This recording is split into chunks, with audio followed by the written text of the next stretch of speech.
अस्सलामुअलैकुम दोस्तों, कैसे हैं आप लोग। उम्मीद करते हैं कि आप तमाम लोग खैरियत से होंगे। तो आज की वीडियो में हम कुवैत की कुछ बड़ी और इंपॉर्टेंट जो अपडेट आ रही है वो आप लोगों के साथ शेयर करने वाले हैं। अगर आप कुवैत में रहते हैं, कुवैत के हालात वाक़ियात से वाक़फ़ रहना चाहते हैं तो इस वीडियो को आप शुरू से लेकर आखिर तक जरूर देखें, क्योंकि ये वीडियो आप लोगों के लिए काफ़ी ज़्यादा बड़ी और इंपॉर्टेंट होने वाली है। सबसे पहली खबर आप लोगों के साथ शेयर कर दें कि कुवैत में आज कई लोगों को जो है वो गिरफ्तार किया गया है। एक तो बिना लाइसेंस के 3 ऑफिस के खिलाफ कानूनी कार्रवाई की गई, जो कि बिना लाइसेंस के चल रहा था और यहां पर जो लोग काम कर रहे थे उनको भी गिरफ्तार किया गया है। जबकि 45 लोगों को कानून की खिलाफ वर्जी करने के आरोप में जो है वो गिरफ्तार किया गया, यानी रेसिडेंस लॉ की खिलाफ वर्जी करने के आरोप में गिरफ्तार किया गया। जैसा कि आप सामने स्क्रीन पर जो इमेज है वो देख सकते हैं कि आज कई लोगों को कुवैत के अंदर जो है वो गिरफ्तार किया गया है और लगातार कुवैत के अंदर लोगों की जो गिरफ्तारी है वो हो रही है। जो लोग कुवैत के अंदर इल्लीगल तरीके से रहते हैं या फिर इल्लीगल तरीके से काम काज कर रहे हैं, इससे तमाम लोगों की लगातार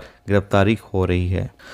इसके साथ एक अपडेट ये है कि जैसा कि आप सामने स्क्रीन पर इमेज जो है वो देख सकते हैं कि कुछ चॉकलेट वगैरह की इमेज आप देख पा रहे होंगे। आपको बता दें कि इसमें चॉकलेट के अंदर जो है वो ड्रग्स छुपाकर भी इसकी स्मगलिंग करने की कोशिश की जा रही है, इसको कुवैत लेकर आने की कोशिश की जा रही है। जी हाँ, तो यहाँ बताया गया है कि जो खाने पीने के सामान है या फिर बच्चों की जो मिठाई वगैरह होती है उसके अंदर भी नशीली जो दवाइयाँ वगैरह होती हैं या फिर जो ड्रग्स वगैरह होते हैं उसको छुपा कर लेकर आने की कोशिश की जाती है या फिर इसकी स्मगलिंग करने की कोशिश इस तरीके से भी कुवैत के अंदर की जा रही है।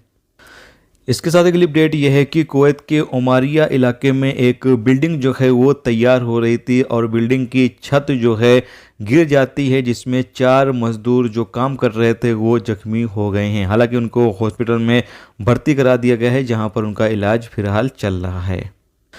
इसके साथ एक अपडेट ये है कि director general of the public authority for civil information PACI की तरफ से ऐलान किया गया है कि कुवैत के अंदर माई आइडेंटिटी एप्लीकेशन जो है वो लॉन्च किया गया है। इसके अंदर आपका जो सिविल ID कार्ड है उसका प्रिंट आपको मिल जाएगा और भी बहुत सारी आपके जो डाटा होंगे वो भी आप इस एप्लीकेशन के ज़रिए से जो है वो देख सकेंगे। तो अगर आप इस एप्लीकेशन को डाउनलोड करना चाहते हैं तो अपने मोबाइल फ़ोन में डाउनलोड कर सकते हैं और आप इसमें लॉगिन हो सकते हैं और आपका जो भी जानकारी वगैरह है इस एप्लीकेशन के अंदर जो है वो मौजूद रहेगा, आप देख सकेंगे। दोस्तों, ये थी आज की कुवैत की कुछ ज़रूरी खबरें जो आप लोगों के साथ शेयर कर दी गई। तो उम्मीद करता हूँ ये वीडियो, ये जानकारी आपको अच्छी लगी तो प्लीज़ वीडियो को लाइक करके जरूर जाएं और जो दोस्त चैनल पर नए हैं उनसे रिक्वेस्ट है प्लीज़ चैनल को भी सब्सक्राइब जरूर कर लें। अगर आप फेसबुक पेज पर वीडियो देख रहे हैं तो आप लोगों से रिक्वेस्ट है प्लीज़ फेसबुक पोस्ट को लाइक कर लें या फिर फॉलो कर लें। वीडियो देखने का दोस्तों बहुत बहुत शुक्रिया। मिलते हैं नेक्स्ट वीडियो नेक्स्ट टॉपिक के साथ। जब तक अपना ख्याल रखें।